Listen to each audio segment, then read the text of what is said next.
पाप की गठिया। संसार में बहुत कम मनुष्य ऐसे होते हैं जो पाप में लिप्त नहीं होते। तुलनात्मक पाप व पुण्य की परिभाषा करना कठिन ही नहीं, असंभव भी है। काल व परिस्थिति के अनुसार पाप व पुण्य की परिभाषा में परिवर्तन भी हो सकता है। साधारणतया मनुष्यों के शुभ अथवा अशुभ कर्मों के द्वारा ही पुण्य व पाप का संचय होता रहता है। पाप व पुण्य को स्वयं हमारी अंतरात्मा बता देती है। हमारे जीवन में अनेक प्रकार से पापों का भंडारण होता रहता है। कुछ पाप ऐसे होते हैं जिन्हें हम अज्ञान के कारण कर देते हैं, और कुछ पाप युवावस्था में मद के कारण हो जाते हैं, और कुछ पाप क्रोधवश हो जाते हैं, और कुछ अभाववश, कोई वस्तु हमारे पास नहीं है उसके अभाव के कारण भी पाप हो जाया करते हैं, और कुछ भय के कारण हो जाते हैं, कुछ लालचवश, और कुछ कुसंगति के कारण, कुछ कामासक्त होने पर होते रहते हैं। इस प्रकार पापों को गिनाया नहीं जा सकता। इस प्रकार पापों की जीवन में बहुत भारी गठिया बन जाती है, और जब वह गठिया पापी मनुष्य के सिर पर रखी जाती है तो गर्दन के साथ पैर भी डगमगाने लगते हैं।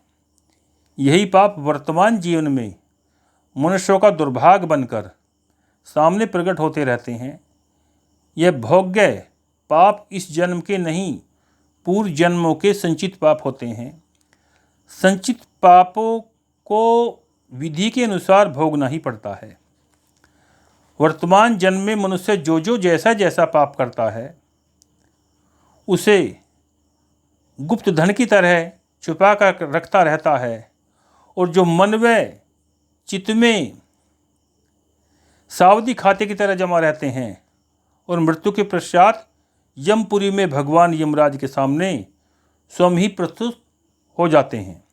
इस प्रकार किए गए पाप पुत्र पिता को नहीं बताता,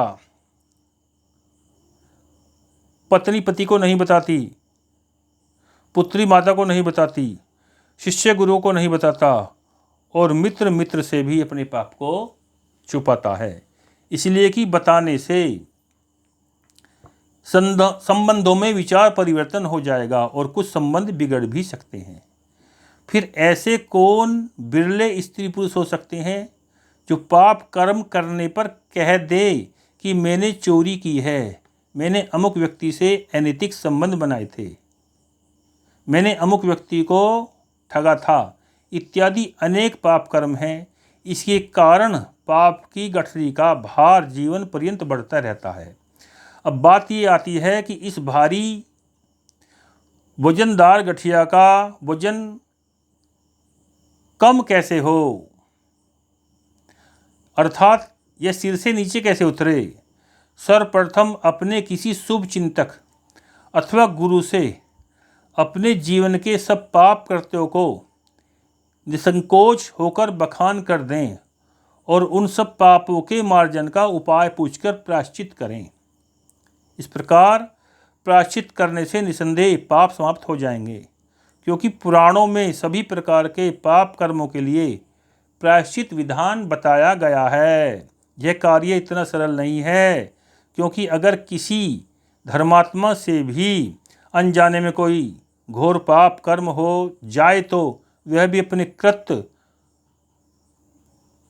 को छुपाने का भरपूर प्रयास करता है, इसलिए कि उजागर होने पर उसकी मान प्रतिष्ठा को बट्टा लग जाएगा, जिसे वह अपने जीवन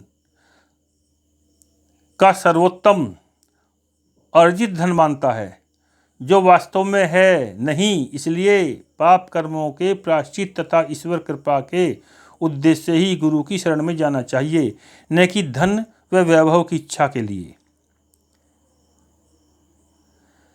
श्री गुरुवे नमः। जय जय श्री सीताराम।